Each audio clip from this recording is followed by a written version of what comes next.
think that because we need to respect also our colleagues on the other side of in the cloud, in the virtual. Thank you for Esteve and Anna for being there. We have a break.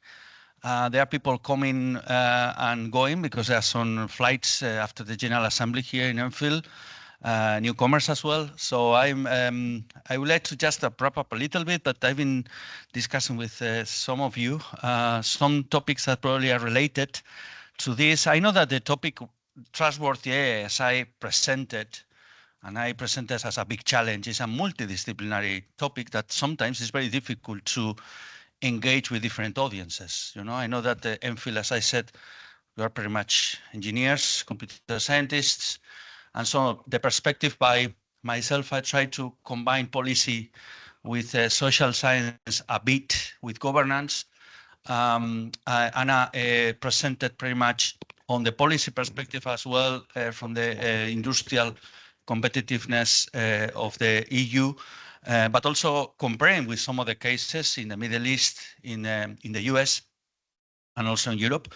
And then probably was much more focusing on the lack of proactive approach in the generative AI policies in the EU. And then we jump into something much more specific, you know, that chatbots, very practical use cases. That probably is why when I left that, we left the conversation there, you know, the dominance of tools like WhatsApp and so on and so forth, and also some leading countries like Estonia just taking the lead in this, and also combining, paradoxically, really well, the private and the public. So in a nutshell, so I'm opening the floor for questions, but I would like to put something on the table that probably is part of your presentation and also part of some informal discussion that we had last day. And it's why we have some representatives from Portugal, from Lisbon, also from France.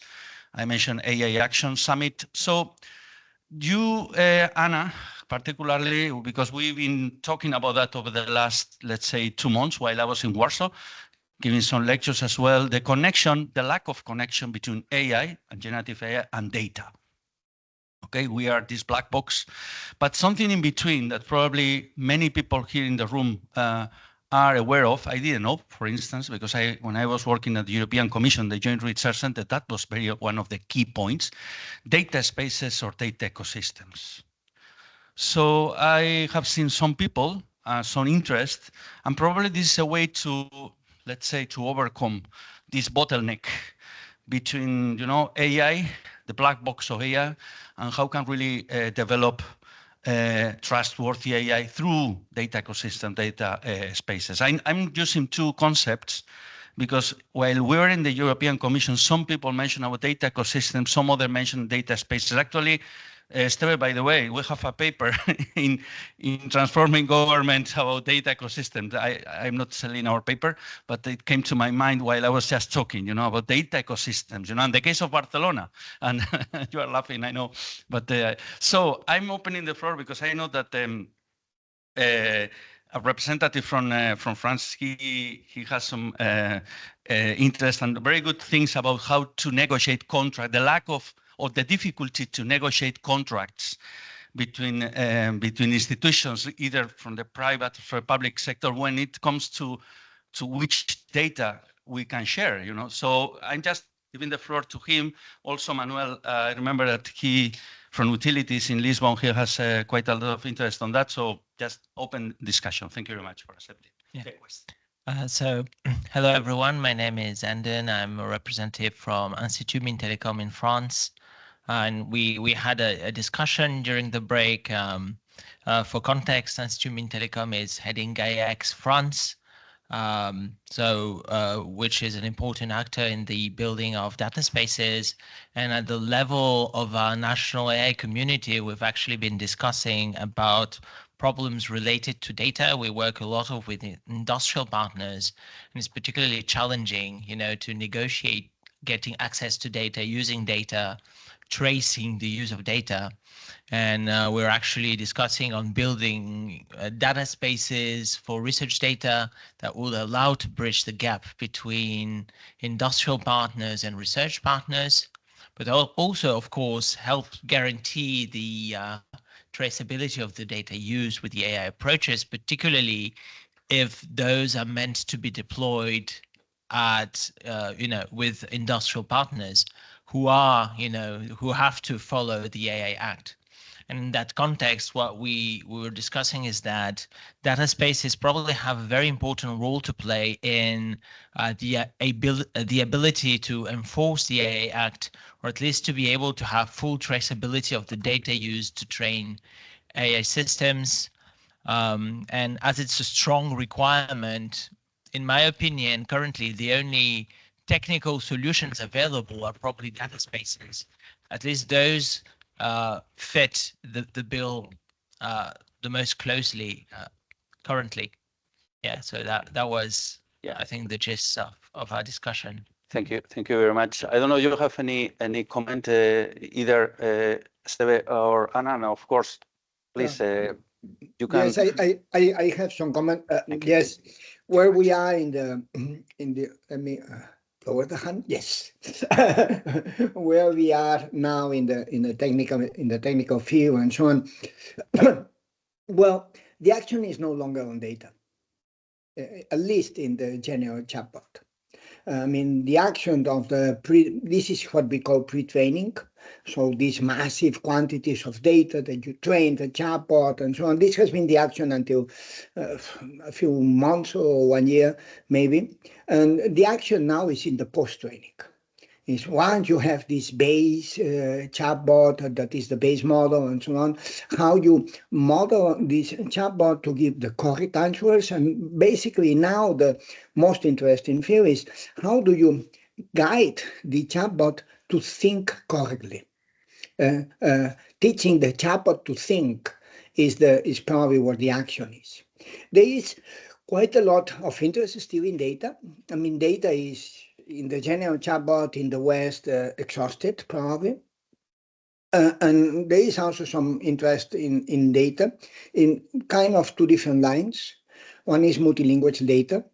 I mean, some people, Alibaba in this case, argues, and Alibaba and Kai Fu Lee and so on, they argue that the inclusion of Chinese data makes the Chinese chatbots more intelligent and more sophisticated than the ones in the West. That's in rough terms. You have initiatives like in Japan where scrapping is permitted by the law and it doesn't break anything, and the chatbots can LLMs, and you can scrap whatever you want in Japanese data, trying to leverage on this idea. This idea is not proof. I mean, this is more a guess and a hint and so on. We have some papers that indicate that in this direction, but not enough papers to establish a proof of anything. We have more a line of research that is active to some extent, particularly in the East countries. The other strength of research that is very interesting is that specific fields, particularly health. In health, you have different approaches. In health, you need quite a lot of data to train the chatbot. You had the MedBot from Google and so on, but you also have specific approaches. More interestingly, in China, they have all the data on health in China centralized, and they give this data to some institutes, National Academy of Science, but also Tsinghua and also Beijing, and also many other, even the Shenzhen Institute of Technology.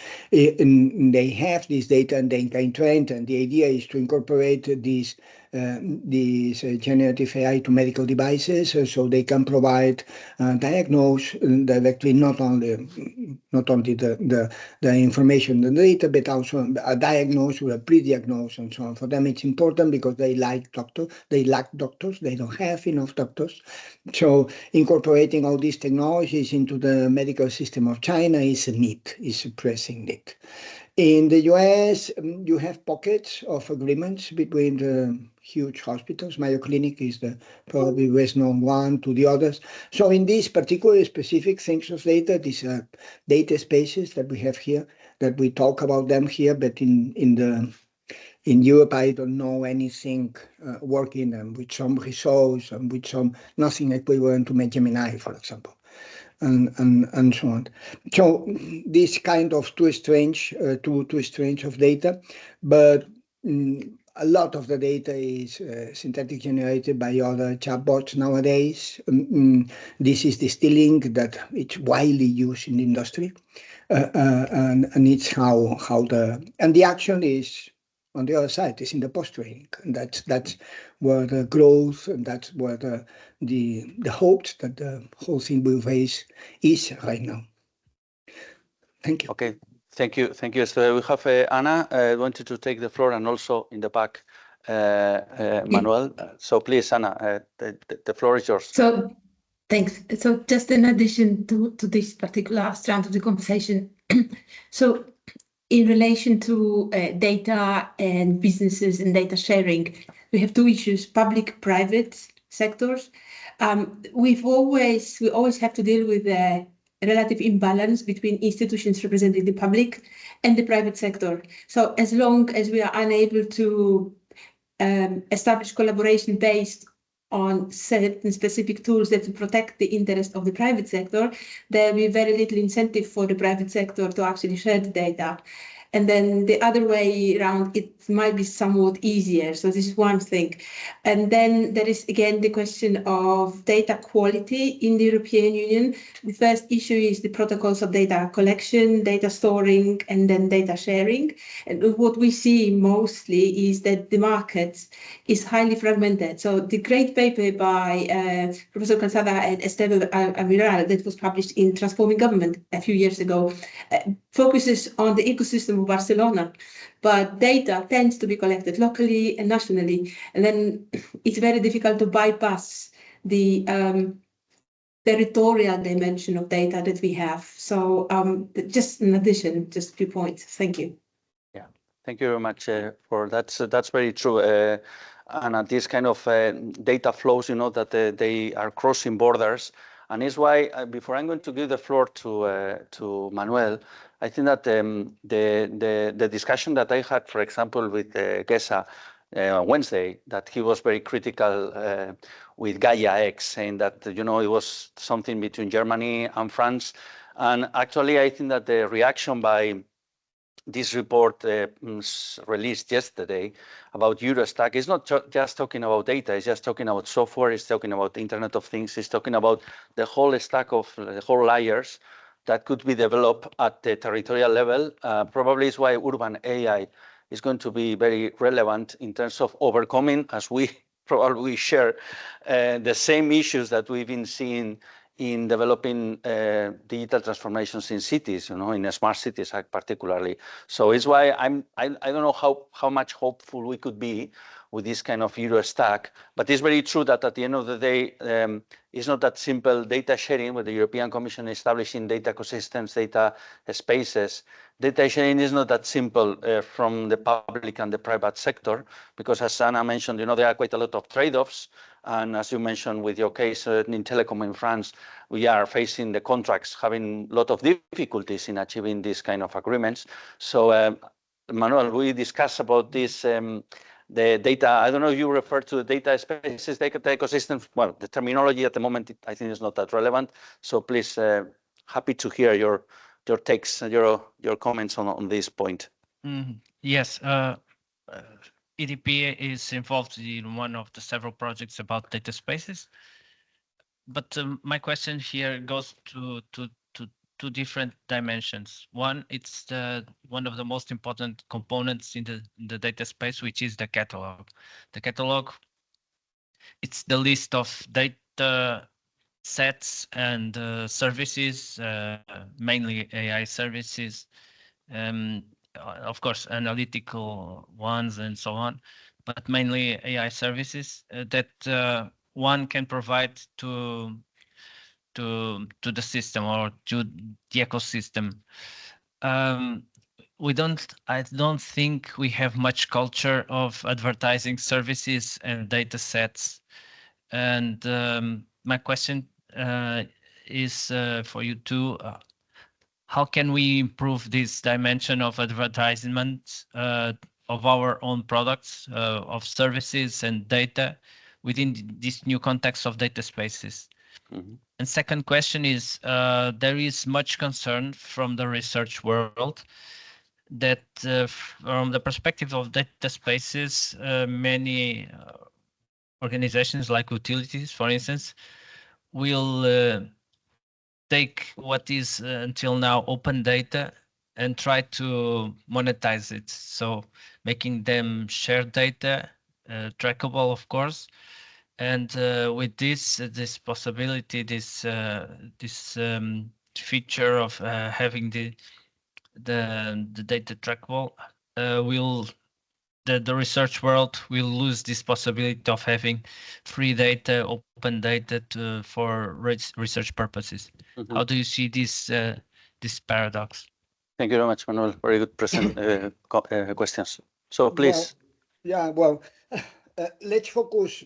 I mean, data is a very wide subject. So let's focus, for the sake of the example, in one specific thing, that is medical data, which is in a way it's kind of exemplary of where things can go and so on. We can focus also in urban data and mobility and so on, Google and so on. That could be another example, but well, medical data it's also a good example. I mean, in terms of practice, you have China, and in China is centralized, is not opened. They give it to certain research institutions, not only universities. They have a tier-based university, first tier, second tier, third tier. Also, they have research institutes. They put the projects. Well, in terms of how efficient this is for research, probably is the most efficient one. Is the ones that have more data in the medical space by far and so on. Of course, you may say for this you have to be China. True. For this you have to be China. If you are not China, it's a bit more complicated. The US is a mess. Is particular agreements. Hospital X with company A or with. That's all these private agreements. That is kind of a mess and so on. What is the dream? What is the holy grail in medical research? What do people dream of or expect of people? I mean, companies, startups, I mean, the tech field and so on. Well, they expect that this collection and quality assurance and so on be automatic. So they think of wearables. They think of medical devices powered by AI, generative AI, and so on, then collect, analyze, and so on. And then they think about using this data, which is way more massive than anything that we have now, automatically to train the systems and so on, and also to do in automatic experiments like the ones that they do in Netflix or in any of these platforms, beta distributions and so on. The methodology is pretty well known, with the compliance of patients, of course. And this is automatic collection is what they hope to enlarge tremendously the availability of data. This is something that it had to open one day. I mean, at the point, many of us use the Apple Watch and use these devices, and this provides a wealth of data that can be used. And so, particularly when you have more sensors in the devices, imagine that you had glucose, that you had temperature, now we have, but it's not well collected, and all these kind of things. Imagine that in medical devices, imaging devices for cancer screening, which is kind of a typical image device and so on, things like segmentation and so on are collected and used automatically and so on. Then the question of proprietary data, whose data is that? The hospital, the government, yeah, of course, it's an open issue. I mean, nobody, is this Apple's data? Is this your data? And that's an open issue. Mm-hmm. Thank you, Esteve. What's your take, Anna, on this point? Yeah, I'm not very optimistic, really. We have seen the example of Twitter/X. So in the past, we used to have access to data, and now we don't, essentially. So as long as no particular agreements are reached with those who handle the data, we will have no access to data. And this is precisely like the core of the question of how to conceptualize of trustworthiness in relation to AI, because Let's say using, let's say, ChatGPT for fun and let's say for preparing classes. I always wonder what happens with the input I share with it. Where is it? How is it going to be used? And it's just a chunk of the tiny chunk of the problem.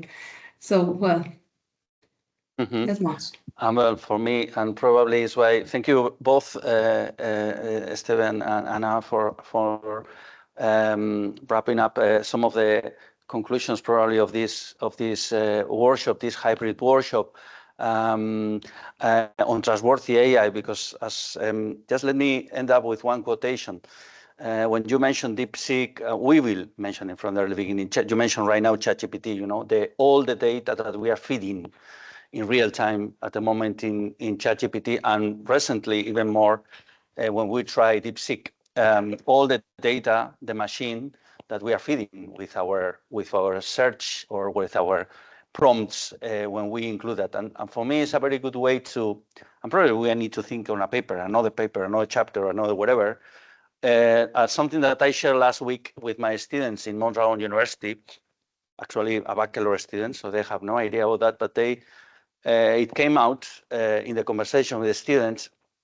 For me, a very, very simple quotation by Jaron Lanier, when he argued probably many years ago, I think it's 2012, something like that, so almost a prehistoric kind of quotation, but it was, if everything is free, we are the product.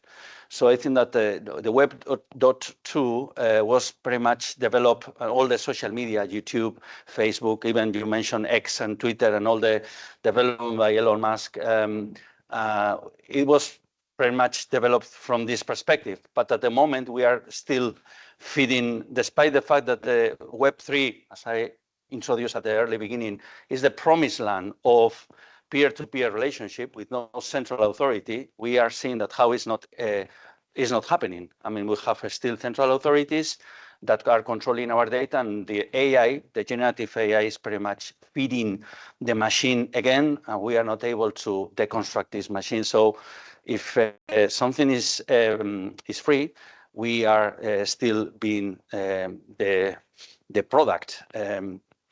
So I would like to just to end up the workshop. Thank you for your great presentation. Last but not least, I have been asked by the audience to share the presentations, and you already accepted. I ask consent.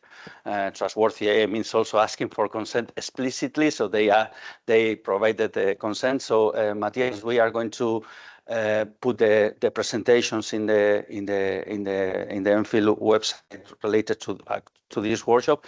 And for me, after we have presented the workshop, for me, I mean, we have plenty of documentation and outcomes of this project. We have mentioned a paper, a preprint at least. We have a book in Edward Elgar that Anna is leading in multidisciplinary generative AI. Multidisciplinary, for me, still is a pending topic, as we saw here. I know that we've talked from the policy perspective, and sometimes bridging disciplines is much easier to say than to do, but probably it's happening also in many local administrations. You know, when we are putting silos in AI, and we know that AI is going to evolve naturally, organically in different departments. So probably what we have in academia is the same thing that we have in the public sector, you know, so this kind of silo perspective. So from my side, everything is going to be put online in the website, and thank you very much for your, yes, absolutely. You have the coordinator of ENFIELD, so please, from Norway, hello. Greece. I'm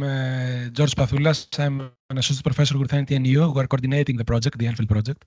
First of all, I would like to thank you both, Anna and Steph, for being here with us today. It's very valuable as input for us to have this discussion with you. I'm going to share my view because we are ENFIELD. We are one of the EUA Lighthouse projects, and it is the main way that European Commission tried to coordinate AI research in the recent years in Europe. So I would like to share with you the situation we are in. We are a project that we have wrote a proposal in 2000. 23 or something. This was funded. We signed the contract after 1 year, and we have to follow this contract for 3 years in a landscape that changes week by week. So while we are discussing in the ISL here what happens with DeepSeek or whatever, when we get into the room, we have a contractual agreement with the European Commission to do the research we thought about is proper 2 years ago. My 2 hints on that is that the way that we have funded and coordinated research in Europe in the previous years is not the best way to do it, at least for this domain. European Commission and people from the AI office has discussed with us that they hope that AI lighthouses can compete with US and China, but between us this will never happen. The way we fund Europe, the way we do the job here and we do research here will never get us in the position to compete with them. It's a very long discussion how this can be done and if this can be done. For sure, there is research capacity in Europe to compete with them, but how to coordinate between us, it's a very big challenge for the European Commission and for the research community as well. In any case, I want to thank you again. Thank BME and Igor for organizing the event. It's very important for us because apart from doing research, we are a network of excellence. So it's important for us to get into contact with people outside of our consortium. And for sure, you're going to hear from us again in the near future, and we hope and we'll have the capacity to have you again in another event or in any other kind of interaction. Thank you again.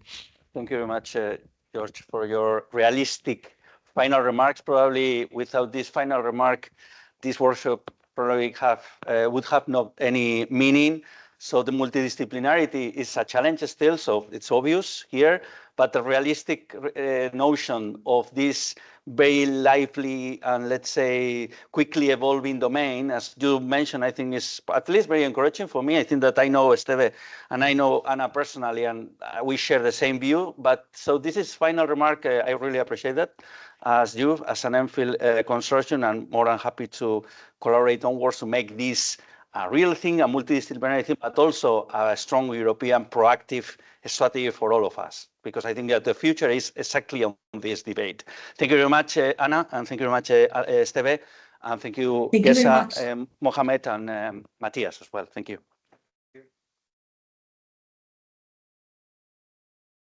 Koshomon.